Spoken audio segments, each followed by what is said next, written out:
Hello everyone and welcome back to Lace's Dungeon. Today is going to be part 2 of the long 6-month journey.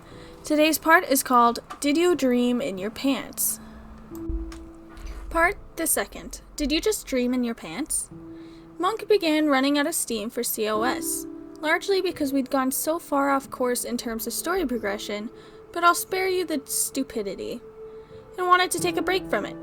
He suggested a dream campaign, where our COS characters dream of being elsewhere as different people, going on a slightly more lighthearted and more traditional adventure. This quest turned out to be a slightly homebrewed Lost Mines of Phandelver, and I was looking forward to it. Playing a rogue is fine and all, but I wanted to explore the other classes a little. And I'd learned from playing with this group that they have the self-preservation instincts of a lemming after listening to several hours of lo-fi hip-hop with the lights off, so a cleric was a natural fit for the job.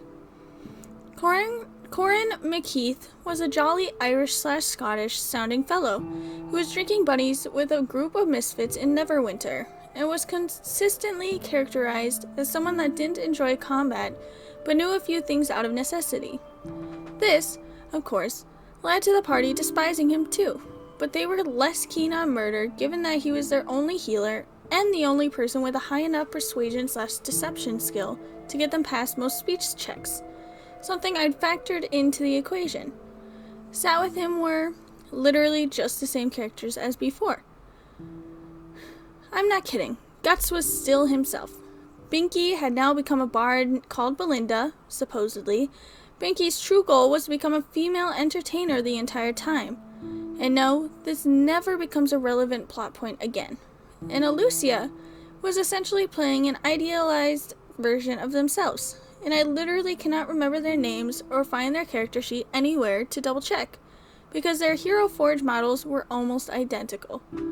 I was the only character to actually pay attention to the prompt given by the DM and create something original, instead of, let's play the same characters over and over again, but with a different skin. This, like many other things, will become something of a recurring trend. Because this was a dream, there was an interesting mechanic established early on. At the end of every session, we'd all roll for intelligence. If we scored highly enough, we'd begin to realize the true nature of our existence, and this would allow us to act in ways that would otherwise be impossible. It's a great way to keep things lighthearted while also giving a safe, consequence-free environment to do silly crap as a break from COS dreary realism. Did we keep that mechanic up at all? Nope. The DM occasionally remembered to do it, but I was the only one that actually kept on top of it. By the end of the campaign, it had been all but forgotten about, as the party's focus shifted away from the mystery of the dream and towards, well, you'll see. The quest proceeded as it usually would, with us meeting Gundren and Sildar and progressing events as normal, or at least as normal as things can get with this group. Somewhere along the way, Belinda died after being sat on by a troll. Don't ask. I managed to tame a green dragon by offering it incense and getting it high. Again, don't ask. We had a pretty fun couple of sessions battling a giant castle full of dozens of goblins barely scraping by with just enough spell slots and resources to win. It's a dream, so whatever, right? The silly stuff is somewhat justified. What isn't justified is the party member that eventually replaced Belinda. A true neutral, human wild magic sorcerer by the name of Edius Oddball. This walking period cramp of a person was very vice of Binky's typical characters, rolled into one odious package and then cranked up to 11. Instantly, dislikable personality, and non-existent moral compass. Check. Constant bartering despite nothing about his character indicating that he would be the type. Check. Murder hobo tendencies if diplomacy fails? Check. Except now, he's a spellcaster, so his levels of have just reached orbit. Edius and Corrin instantly didn't get along, and the only reason why Corrin was amicable with the others in this campaign was because the DM told us all that we were drinking buddies. Without that single line of dialogue, I would have happily let them die in the first session. Speaking of which, I'd make it a habit to deliberately let their characters roll for death saves, instead of using Spare the Dying if they charged into danger without thinking about it or straight up trash talked him. This was done with the hope that it would make them stop doing that. but it only seemed to make them even worse. In hindsight, I should have taken this experience as a warning against trying to correct their bad behaviors, but at that time, I was focused more on trying to keep the campaign on its rails. Things reached a head when, tired of doing favors, Edius instead decides to hunt down Gundren and force the information out of him. I managed to get ahead of Edius thanks to my superior survival checks and tracked him down to his tavern. I asked the bartender where he was, and after a persuasion check, told him that his life was in danger and I was here to protect him. Reluctantly, the bartender let me into the basement, where Gundren came at me with a knife. I stopped my old friend and explained the situation to him, that Edius planned to potentially kill him rather than resolve things peacefully, and he agreed to help me ambush him. Edius barges in, using every dirty trick in his book, bribing the bartender and threatening him with violence, before eventually the DM relents and lets him go downstairs. One prepared guiding bolt, second level, nat 20. It almost one-shots Edius, but sadly, it wasn't enough. We then proceed to PvP alone in the basement, while Guts and Lucia were making snow angels outside. I'm not kidding. And Edius eventually wins, but barely. However, it turns out after the fact that Edius had literally no idea what he was doing concerning metamagic, and he was casting roughly double the spells he was meant to, meaning that he should have died in the basement. Or at least a do-over was in question, right? Wrong. Despite this, in a very lengthy argument about Binky's actions as Edius, where he defended murdering a fellow player and an innocent dwarf as true neutral, Monk refused to budge on this point, and let this clearly busted PvP remain canon. We finally reached Phandelver, where Gundren and Sildar had made a pact to kill us, and take the forge for themselves. Sadly, my relationship with Gundren and Sildar had deteriorated so much by this point, merely by association with the party I was with, that they were willing to kill me too.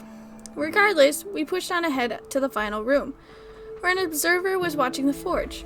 Sildar and Gundren were there waiting for us, and were quickly dispatched by Guts and Binky. Exhausted and wounded from prior combat, I decided to avoid the farce entirely and go into another room to relax, where the BBEG of the campaign and two bugbears were waiting for me. Surprisingly enough, I didn't last long. Once the others had realized what was happening, they'd already lured the observer out of the room. Only one other person, Binky, was left in the room. How did the party turn the tides and save the day, I wonder? By poorly construed bullcrap that breaks the universe? Yes, exactly right. By poorly constructed bullcrap that breaks the universe. The DM, before the party set off for their final destination, had one of the random quaint, unassuming little farm shops stocked with healing potions and the like. Sell the deck of many things. I'm sure you could put two and two together from here. They kept drawing cards until something beneficial happened. The forge was displaced in time and space, sent to another plane of existence, along with one of the party members. When that didn't work, they pulled more and more cards until they pulled the one that lets you turn back time. The moment those words left the DM's lips, I was beyond pissed. Were they seriously going to do it? It was all a dream bullcrap with a dream? And guess what, readers? This is precisely what they did. None of our characters remember a thing. We continue drinking in Neverwinter as though nothing happened, and then we wake up back in COS. The worst part? The party loved it. They thought the story came full circle and was the best campaign they'd done so far. The ending ruined any semblance of narrative cohesion or stakes and made the entire campaign useless as a result. Having the party die to an observer or the BBEG was perfectly acceptable, but the DM clearly threw in the deck of many things as a last-ditch effort to get them at least some chance of surviving an encounter they were underprepared for, and had actively sabotaged by being, as I've made quite abundantly clear by now, the worst. Lord knows we can't have a party wipe, because clearly that's always the DM's fault for not letting the party have fun. Put a pin in that thought. Oh, and the reason why I call this chapter Did You Just Dream in Your Pants? About 2 sessions in, Gus suggested we roll to see how much we... I don't even want to talk about that right now, because that's nasty. Just so you know, I'm not reading that out loud. I'm not reading it on here. It's just nasty. Beyond nasty. I I just have to say that the last part of this was so nasty, I just couldn't read it. You can have fun reading it on your own time, but I will not be reading it on this channel.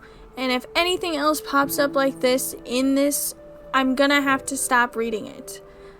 Anyways, the idea of this campaign being a dream was interesting, especially with the idea for the intelligence rolls.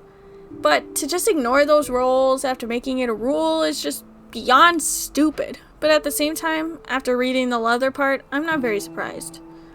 The others don't seem to truly understand neutral characters, and it clearly shows.